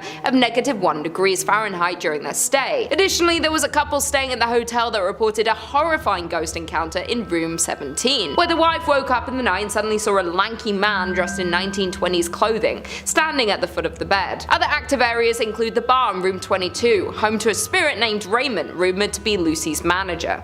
One employee of the Palmer House Hotel has confessed that their favorite paranormal experience is when guests complain about how noisy the people above them are, even though they are on the top floor. The ghost encounters and paranormal activity is so frequent at the Palmer Hotel that the current owner, Kelly Feiser, didn't believe in ghosts, but this changed when she became the owner of the hotel. In at number 4, we have the Soap Factory. The Soap Factory was at its peak during the soap boom of the 1880s, though now the factory has been left abandoned. The Soap Factory is one of the oldest factories in Minneapolis. While the process of making soap required lots of fats, lie in extremely hot temperatures, therefore it wasn't the most glorious or safest workplace in its day. Furthermore, the fats came from animal carcasses, thousands of them. The flow of blood and skin leaked into the Great River next door in the turn of the century. The building's smell of flesh made it a hot spot for stray dogs that the city paid to be rounded up and sent to the end of their life. If that's not creepy enough, there are legends regarding malpractice taking place at the factory, with animal fats from local restaurants taken to be made into soap. And there were also rumors of child labor at the factory. But whatever you choose to believe, there is no denying that the site contains negative energy. Now, the basement of the abandoned factory is used for haunted tours.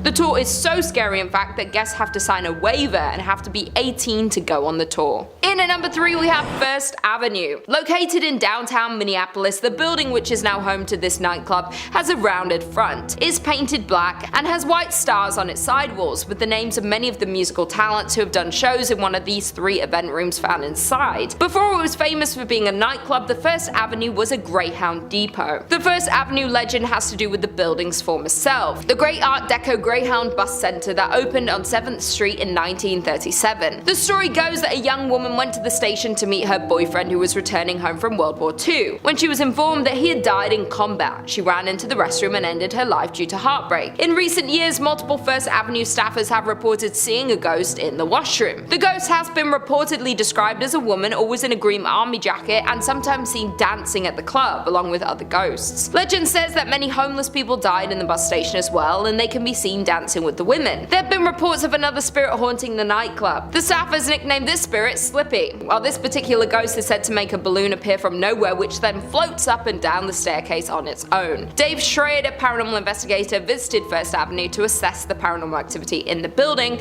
multiple times and has concluded that the building is indeed haunted by many spirits, indicating that the record room is the most active area of the site. While DJs that have played at the venue have reported frequently hearing strange noises through their headphones such as growls, voices and screams, other performers report their equipment being pushed off stage with no explanation. In at number 2 we have Schmidt Brewery. Schmidt Brewery became the largest in Minnesota by 1860, producing 1,200 barrels annually and shipping them as far south as Tennessee. It was restructured as the St. Paul Brewing Company in 1898 before being sold to Jacob Schmidt soon after in 1900. Since its opening in 1884, many ghost hunters have visited the Schmidt Brewery to experience some of the many rumored paranormal activities. The brewery has been the site of many constant unexplainable instances, from fires to people losing their lives to terrible accidents. This place has seen a lot of scary sights. While the victims of these events linger around to haunt the grounds of the brewery, even though the building is now used as an artist's loft, that doesn't take away the scary history of the Schmidt Brewery. While most of the ghosts that haunt the grounds of the old brewery have to do with ordinary brewery workers dying in terrible accidents, in 1896 2 workers lost their lives in an explosion. Furthermore, in 1902 a worker fell down an unmarked elevator shaft. Additionally, in 1904 Matthew Colo, a worker whose job was to light gas lamps in the brewery, lost his life from inhaling flames. Schmidt Brewery has been a St. Paul haunt since 1855 for more than a couple of reasons, when owner Jacob Schmidt took down the original North Star Brewery sign,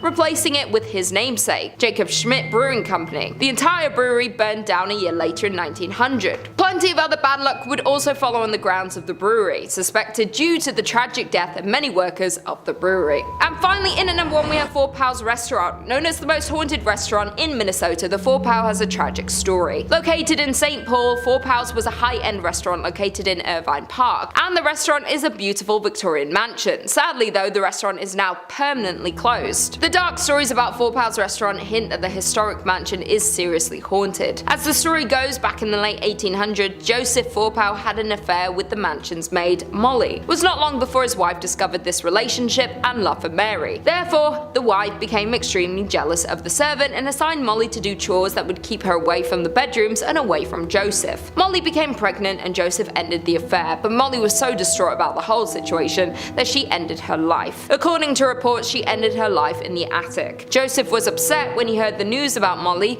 that he figured he could not stay in the house where his beloved died. One day he went out for a walk and ended his life as well. Since then, restaurant guests and employees have reported creepy sightings of a woman dressed in 1800s attire, lights turning off and on by themselves, and strange noises coming from the attic. In one case, the disturbances were so chaotic that it led to an investigation by the St. Paul police, whose canine dog refused to enter the attic. It is said that Joseph and Molly both haunt Four Pals, but many guests have said Molly is more active spirit. People say they have seen the two walking around the dining area, but Molly bangs on walls and smashes glasses. Some people say they can smell her lavender perfume. That being said, Mr. Four Pal is also sometimes seen, and his ghost has been reported wearing a dark waistcoat, silk vest, pinstripe trousers, and a derby hat. He can be seen going to the basement, at which time the lights flicker and shuffling noises are heard. He roams the house and has been caught on film many times. The former staff of the restaurant have also reported on many occasions when they would go floor by floor turning off lights as they close down for the night. Then when the staff members get in their cars to leave, they'll notice the top floor light is on. Nevertheless, if the restaurant is haunted, the story of Mr. Fourpow and Molly is one of the most devastating. Number 5, we have William A. Irvin. During the fall season, the ship has haunted tours with actors, but the ship really is haunted. The haunted ship began in Duluth in 1992. Before the haunted ship started, the William A. Irvin was open for regular boat tours during the month of October. Historically, this month was really slow, and the DECC needed a way to generate more revenue during this quiet month. Having heard about a failed attempt by Cleveland's William G. Mather trying to become a haunted ship, the DECC decided to try their own hands at a haunted attraction.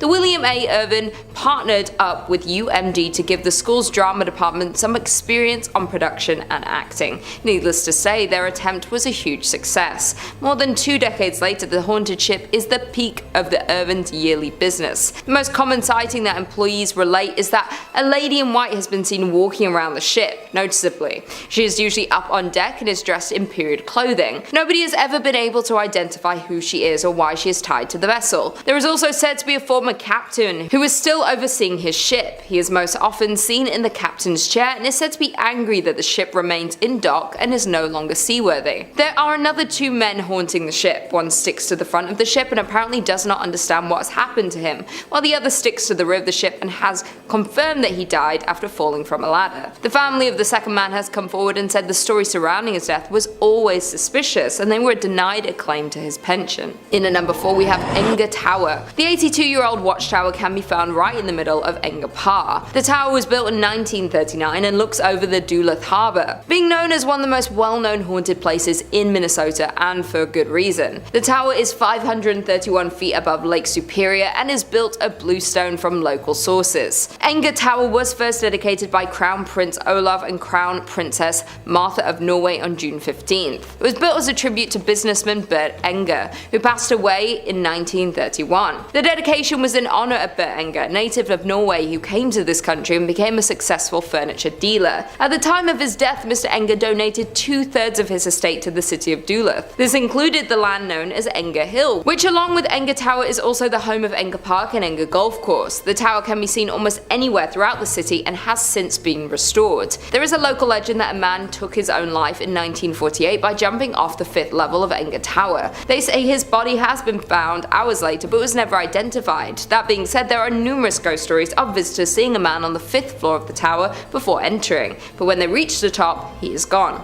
Coming in at number 3, we have Van Dusen Mansion. In 1892, Grain Baron George Van Dusen built a monumental mansion for his family. With 12,000 square feet, 10 fireplaces, a turret, and a $45,000 price tag, the home was a symbol of turn-of-the-century prosperity. After 2 generations of Van Dusens moved out in 1937, the building had been used to house almost everything except a family since, being used as a school, training medical facility, and even a college throughout the years. It was vacant in the late 1930s and spent 20 years as the College of Commerce. It was home to Hamline University Law School, then the Horst International Education Center. In the late 1980s, the castle fell on hard times and became little more than a flop house. By the early 90s, it was headed for the wrecking ball. 2 weeks before it was scheduled to be demolished, it was rescued by Wisconsin entrepreneur Bob Poling, who bought it for $237,000. Now a venue to hold fairy tale-esque weddings, the Van Dusen Mansion has had its fair share of past lives. In at number 2, we have Mounds Theatre. The renovated theatre, an 86-year-old movie house, can be found in Minnesota. The old theatres have been rumoured for the past several years to be a home of community of creepy ghosts. One story goes, as the Mounds was built in 1922 and operated as a movie house until 1967, when it closed so abruptly that when volunteers arrived many years later to renovate the place, they found popcorn on the floor. The subject of paranormal TV shows and professional ghost hunting investigations, the theatre is allegedly haunted by a trio of ghosts: a happy little girl who bounces a ball on stage, a cursed old man who lurks in the shadowy corners of the projection booth, and a crestfallen usher who walks up and down the aisles in search of his lost love. The ghosts in the theatres are so active that the owner had a party of 4 Ghostbusters in a projection room sit in one dark and stormy October night. The dim light was extinguished and the room grew chilled. The owner stated that as the 4 sat silently awaiting their fate, shivering in the dark, and all at once there was the sound of a man crying crying. When investigating the sounds of the crying man, they found a shadow figure in the corner of the room. The figure reported having black glittering eyes and an aura of anger. Because of the odd ghost encounter and negative energy, they had to abruptly end the ghost investigation before it was too late. Another former owner who reopened the theatre in 2001 claims that the spirits of the theatre have gone physical and grabbed them while they were working late at night. Some paranormal investigators have left with claw marks on their backs, but the scariest ghost of them all is considered the young girl. This is the theatre's most notorious ghost and is seen in a pink dress, often bouncing a ball on the stage. And finally, in at number 1 we have Anoka State Hospital. Located in Anoka town is the Anoka State Hospital, which is arguably the most haunted place in Minnesota. The Anoka Hospital was the first state asylum for individuals that were deemed insane. The building was established in 1898 and opened in 1900 to admit patients from other state asylums that had become too crowded. The first 100 patients were males from St. Peter's State Hospital and were considered to be chronic incurables, men who had lost their minds due to heredity, causes, or environment. In 1906, 115 women were also transferred to the asylum from St. Peter's State Hospital. Residents were not to receive any type of treatment at this asylum, as this was the final stop for them until they passed away. And passed they did. A total of 86 of the original patients were buried in numbered graves in the asylum cemetery. The original name of the institution was Anoka State Asylum, but in an attempt to soften the image, they changed its name in 1937 to the Anoka State Hospital. Although the name was kinder and gentler, treatment at the facility was not. Patients were subjected to medical experiments and suffered both mental and physical harm. The original hospital complex closed in 1999 and residents were transferred to a new facility located close by. The buildings and property were then given to Anoka County to use for offices and to house the county workhouse. The remainder of the buildings were closed and boarded up. With such a terrifying past, it is no wonder that the Anoka State Hospital has been rumored to house the spirits of past patients. Former employees have reported that while unusual occurrences happen throughout the buildings, the most paranormal activities are linked to the tunnels located below the buildings. These tunnels were used as a way of transferring patients from one building to another without risking escape. Ironically, many patients believed these tunnels would lead them to freedom, and so they tried to escape by going down into them, but after a few twists and turns, escapees realized that the tunnels were more of a maze than an escape route. Without an understanding of where each tunnel went and how they joined together, it was easy to get hopelessly lost in them. Several escapees became so disorientated and distraught that they took the only way out that they felt was left to them and ended their lives. For years, employees would report hearing footsteps trudging through the tunnels, stopping, pausing. There was also reports of whispering and low voices in conversation, but the words were not understood. The paranormal activities became so rampant that most employees refused to use the tunnels because they were just too eerie. Today, only maintenance and security are allowed in them. Today, the county owns the buildings that made up the former insane asylum complex. Although the complex was eligible for the National Register of Historic Places, it appears that time has passed. The current buildings are in a state of extreme disrepair. Top on this list is the Seelbach Hotel. Seelbach Hotel is located in the heart of Louisville and has been there for quite some time. Virginia Travel Tips says, in 1905 the Seelbach Hotel in Louisville opened its doors. For more than a century, this exquisite historic hotel has functioned as one of Kentucky's most important historical landmarks. The hotel, on the other hand, is notorious for its ghostly activity. Patricia Wilson, the Lady in Blue, is one of the hotel's most famous sightings. She was a woman who had recently divorced her spouse and intended to meet him later at Seelbach to try and work out their differences. Unfortunately, her husband died in a car accident and never showed up. She was devastated by the loss and she died not long after that. As a result, guests notice a woman in a blue outfit strolling around the hotel. Other ghosts have been reported at the hotel, and they include a woman dressed in old, worn-out clothing who was approached by a staff member attempting to communicate with her, but then she disappeared. Most of the encounters with this woman have been tame, but there have been some that have gotten quite aggressive. Some teenagers were apparently making fun of her or doing something that they shouldn't have been doing, and she responded by literally clawing and scratching at one of them, leaving horrible marks behind. The victim also said that it felt as if she crawled into his brain and told him horrible secrets about himself that he'll never be able to forget. A hotel like this is supposed to be nice and relaxing, but based on what I've read, I don't know if that's going to be the experience you get at Seelbach. Number 4 on this list is the Talbot Tavern. Really too bad that this place is haunted, because it would have been a pretty nice spot to get a brew if it wasn't. Virginia Travel Tips says, built in 1778, the Talbot Tavern is located in Bardstown, Kentucky. Currently, the Haunted Kentucky Tavern serves as both a restaurant and a 5-room B&B, and it's known for being haunted. A former accountant recalls coming across a man in a long coat strolling across the top floor. He then turned to face her and began laughing uncontrollably. Another famous hotel resident was the lady in white who forced a couple to flee the hotel in the middle of the night since she was hovering over them while sleeping. Many workers and visitors to the residence have related accounts such as orbs floating around the rooms, flashes of lights without cameras being seen, objects moving on their own, and doors opening and closing when no one's in the building. I, for one, am not trying to wake up to a ghost just hovering over me, guys.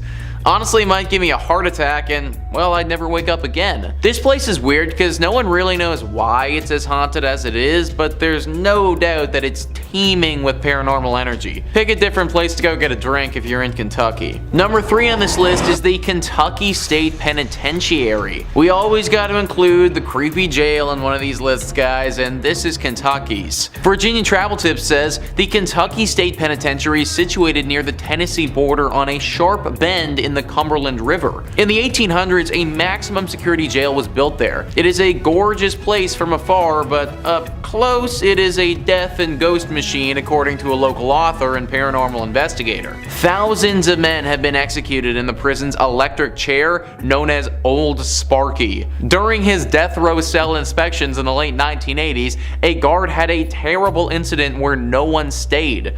He was greeted by a prisoner who was reading the Bible. When he returned to his office, he asked about the prisoner's meal, only to discover that no one was in that cell. When he returned to the cell, he discovered that it was empty except for a small Bible on the floor.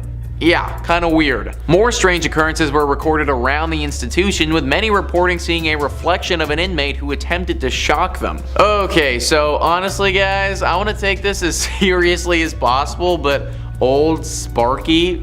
Like, imagine dying in a thing called Old Sparky. Like, I think it's meant to electrocute people, but why does the killing chair sound so cute? Kind of sounds like something that you name your dog, not a murder weapon. Anyways, Old Sparky has certainly done its job though, and now the place is super haunted. Most of the prisons we talk about on this channel you can go visit if you like, because they're all typically abandoned. That's not the case with this one though.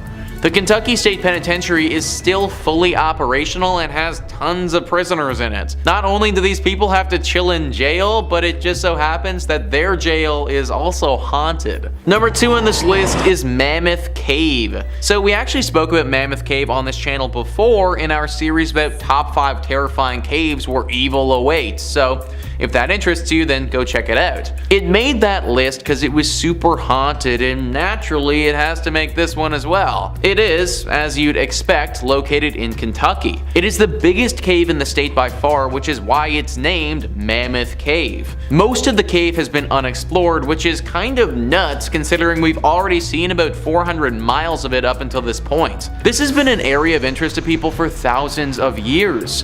Back 4,000 years ago, it's believed that people used this cave to bury their dead. This was the first encounter this cavern saw of death, but it definitely wasn't the last. After the War of 1812, these caves were sold off and used as a place to mine salt. The workers of these mines were slaves and oftentimes were worked to death down there. After the salt had been mined, this place functioned as a spot for sick tuberculosis victims to go. Obviously, this created more death in this place and just contributed to what is a very haunted area now. Today, we get an array of ghostly apparitions popping up to people. Ghosts from all the way back 4,000 years ago have been seen, still lingering and clinging on to this cavern. People have seen the visions of slaves calling out for help and ghosts of sickly individuals as well. H.P. Lovecraft, one of the most famous fantasy horror writers, was inspired by this cave. Anything that inspired that guy is probably a spot that you want to avoid. And finally, number 1 on this list is Nada tunnel. What is it about tunnels that's just so creepy? It feels like there are a few locations in the world that seem to attract paranormal activity, and tunnels are definitely right up there. Virginia Travel Tips says Nada Tunnel, also known as the Gateway to Red River Gorge, is located in Powell County, Kentucky. Works of a one-lane tunnel on a two-way road began in 1910 and concluded in 1911. Drills and dynamite were used to rip through the limestone rock during construction, and one worker died while attempting to dissolve a stick of frozen dynamite by placing it next to the fire, which, resulted in the dynamite exploding. As a result, the man's spirit is claimed to haunt the Kentucky Tunnel. Others allege that the location is haunted as a result of a climber who died in this region. These incidents are linked to the mythology of a green orb appearing in front of the tunnel. If you plan to enter the tunnel, keep in mind that it only fits one automobile at a time, therefore check for other car headlights before proceeding. This is one of the coolest haunted places in Kentucky for the sake of it being engulfed in nature. So it may look really cool, but the haunted nature of this spot makes me think that it should be avoided. Man, imagine literally getting blown up by a stick of dynamite. Like, that might actually be the worst. Granted, my dude did stick the dynamite literally right next to a fire, so I feel like he might have brought this one on himself a little bit. I'm not really sure how the climber would have died in this tunnel, but you gotta imagine that he screwed up if he was climbing in a tunnel. Either way, the spot is definitely riddled with these spirits, and they manifest themselves as this glowing green orb. Now, there haven't been too many reports of this thing being super dangerous, but it is definitely creepy to say the least. Locals don't really travel down this pathway for fear of the orb and what it could potentially do to them. Also, on a total side note, I just want to bring up the fact that this is a one-way tunnel on a two-lane road. Like, how dangerous is that, guys? What if it's foggy or something and I can't see all the way down the tunnel to the other car? That is literally the dumbest road design I have ever heard of. Maybe the legend was just created by the locals because they know how dangerous this freaking tunnel is. Regardless of what it is, I recommend staying